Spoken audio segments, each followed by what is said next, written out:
Republicans are already signaling their intent to stonewall President Biden's agenda while dismissing the need for an impeachment trial for former President Trump. For more on this, it's time for a closer look.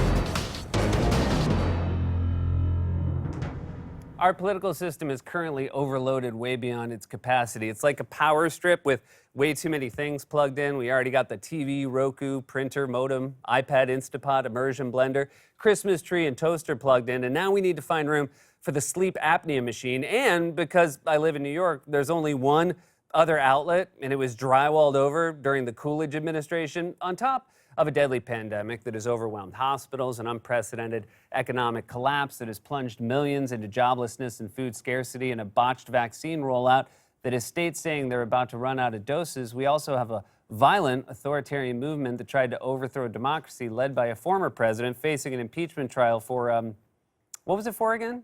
There will be a trial, and when that trial ends, senators will have to decide if they believe Donald John Trump incited the insurrection against the United States. Well, if erection is the charge, then we certainly don't want him to beat it.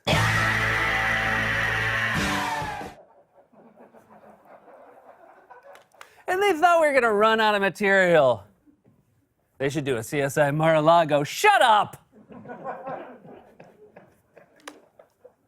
don't need you rolling your eyes at me.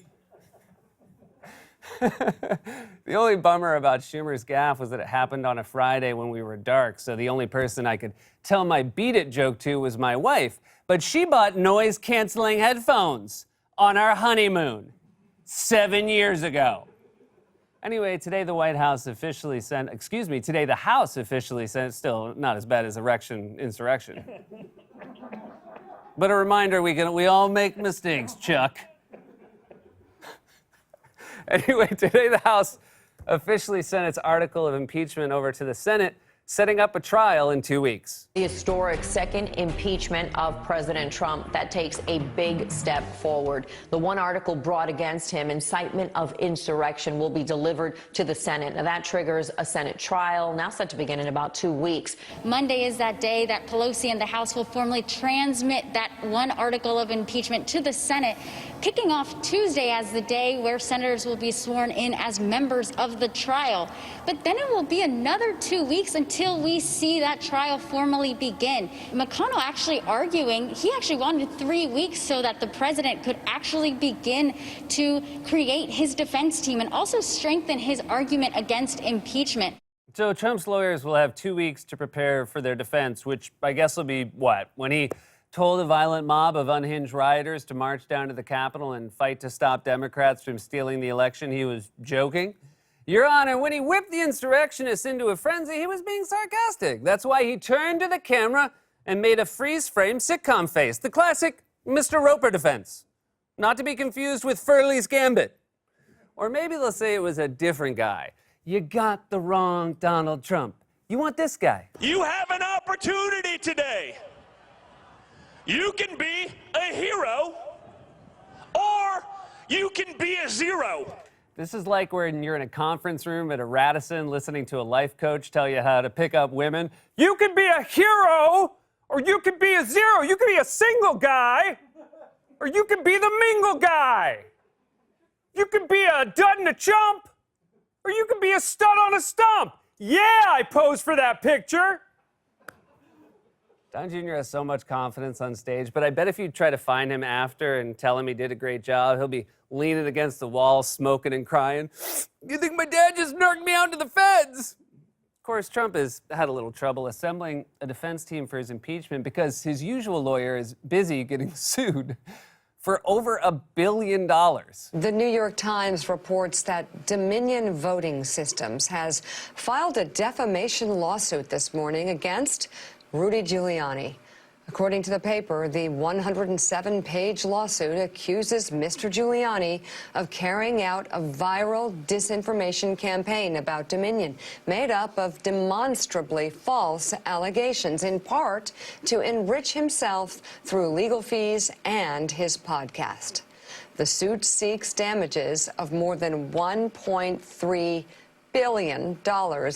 It's funny, if you sue someone for $1 billion, it sounds like a joke, but when you sue them for $1.3 billion, you start to think, oh, they might have some evidence. What are you gonna do? Sue me for $1 billion? Oh, $1.3 billion. What do they know? And $1.3 billion from Rudy? Good thing vampires are immortal because he'll have to work the rest of his life to pay that off. I mean, he doesn't have any money. This poor man doesn't have any money. Do you remember how he couldn't even afford hair dye and just rubbed a typewriter ribbon on his head? Plus, he's probably still paying alimony to his cousin. Trump reportedly won't even pay Rudy for all those trips he made across the country lying to steal the election. And I'm betting Trump made him fly cheap. Rudy probably had to buy a wing seat on Spirit Airlines. I talk like this because my teeth are still full of bugs. Of course, Trump isn't actually depending on I'm really Schumering it up. Chuck Schumer cursed me. Now who's laughing?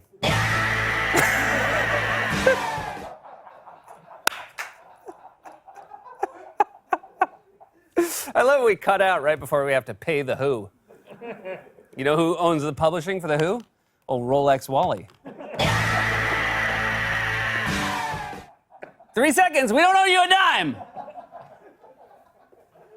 Of course, Trump isn't actually depending on a real defense of his actions because they're obviously indefensible. I'm no lawyer, but it's pretty obvious he tried to commit sedition. He fomented a violent insurrection to stop the lawful counting of electoral votes, nearly installed a crony at the Department of Justice to overturn the results, and tried to bully the Secretary of State in Georgia to commit election fraud. What Trump is really depending on is servile, morally bankrupt Republicans falling in line. And judging from comments they made over the weekend, the GOP is fully on board. This election was not stolen. Do you accept that fact? Well, what I would say is that the debate over whether or not there was fraud should occur. The Department of Justice, led by William Barr, said there's no widespread evidence of fraud. Can't you just say the words, this election was not stolen? What I would suggest is that if we want greater confidence in our elections, and 75% of Republicans agree with me, is that we do need to look at election integrity. If you listen to what the President said at the rally, he said, demonstrate peacefully. And then I got a question later about whether did he incite them. I also think everybody across this country has some responsibility. I think the trial is stupid. I think it's counterproductive. I think this is going to be really bad for the country. It's going to take us, not just is it going to keep us from focusing on really important things, but it's also just going to stir it up even more. Man, they're throwing everything at the wall. Impeachment will stir up the country. The election was stolen. We all bear some responsibility. It's like getting pulled over with a giant plume of marijuana smoke in the car and telling the cop, I think it's the exhaust pipe. And it is legal in several states. And I only started smoking when you pulled me over because that gave me severe anxiety. Also, Marco, honestly, do you have any shame at all? You called Trump an embarrassment and a con man and implied in public that he had a tiny but now you're calling impeachment stupid? Also, you famously doinked a kid in the head with a football. You don't get to call anything stupid after that, ever. And you think impeachment would stir up the country? It's already stirred. This is what you call stirred. You guys already did the stirring. You don't get to pretend everything's just fine now. Violent seditionists and white supremacists and militia members stormed the Capitol building and tried to overthrow democracy. We have to do something about that so it doesn't happen again. Instead, Republican leaders are talking about Trump's base the way park rangers talk about bears on a campground. Don't make eye contact, move away slowly, and if worse comes to worse, let them eat your hot dogs. They're just hot dogs.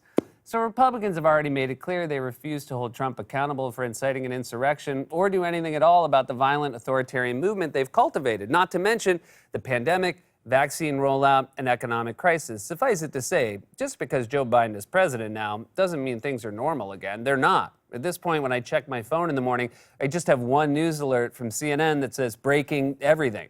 Nearly 1 million people have recently filed for unemployment. Thousands are dying a day. And the one thing that could be a silver bullet, distribution of the vaccine, was left in disarray by the last administration. In fact, millions of doses are reportedly missing, and no one knows why or where they are. For all we know, Trump left the White House with a bunch of vials stuffed in his coat, and now he's selling them at the Mar-a-Lago buffet. I don't even know where to begin when I check the news in the morning. I open my New York Times app and all the headlines are bad, so I check the Washington Post app and all the headlines are bad, and then I check the Pittsburgh Post-Gazette app and the Steelers are still out of the playoffs. Which reminds me, last week after Ted Cruz said President Biden was choosing the people of Paris over the people of Pittsburgh, I favorably compared my father's hometown of Pittsburgh to Paris, remarking that unlike Pittsburgh, Paris doesn't have an incline. Well, some French viewers were quick to point out that Paris does in fact have an incline, or funicular, in Montmartre, so I would like to retract that statement. I also called Ted Cruz a jagoff, and I'd like to retract that, but only so that I can say it again for the first time. Ted Cruz, you're a jagoff.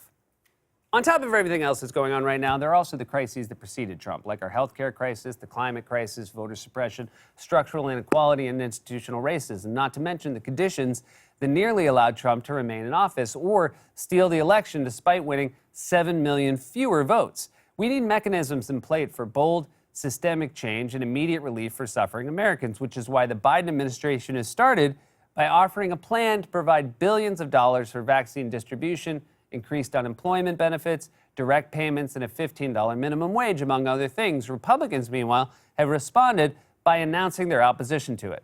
President Joe Biden's proposal to boost the U.S. economy and efforts to fight the COVID-19 pandemic is facing some Republican opposition. While Biden is pushing for Republican and Democratic lawmakers to work toward an agreement, there's some criticism from the GOP. Multiple congressional Republicans, from Senator Pat Toomey to Congressman Kevin Brady, the top Republican on the House Ways and Means Committee, have publicly panned Biden's proposal as a non-starter. Republican Senator Susan Collins, who was on the call, has reservations, writing in a statement, quote, "It seems premature to be considering a package of this size and scope."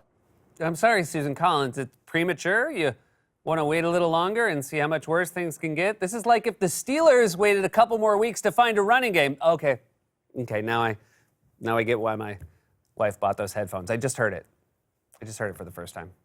Seriously, when would be the right time to maybe start thinking about considering possibly doing something eventually about the highly infectious virus rapidly spreading across the country, overwhelming hospitals, and forcing millions out of work? When would be a good time for you? Getting these people to do something about a national crisis is like getting Verizon to come set up your Fios. We could pencil you in sometime between 9 a.m. and 6 p.m. on Saturday, March 37th, 2045. Would that work? Can you give us your address so the technician can go to a different house? The Republican Party has learned nothing, and it has not changed. It's still the party that elected Donald Trump and stood by him as he attempted to foment sedition. It's the same party that spent 8 years stonewalling President Obama's agenda, and now, even after a historic, resounding defeat, after losing the House, the Senate, and the presidency, Republicans are still standing in the way of urgent relief, systemic change, and accountability amid multiple simultaneous crises. If you're asking yourself what their motivation is, it's possible that they're stupid. This has been A Closer Look. God's Love We Deliver cooks and brings over 2 million meals a year to men, women, and children living with HIV, AIDS, cancer, and other serious illnesses, and they need your help now more than ever. If you're watching this online, you can hit the donate button. Stay safe, wash your hands, wear a mask. We love you.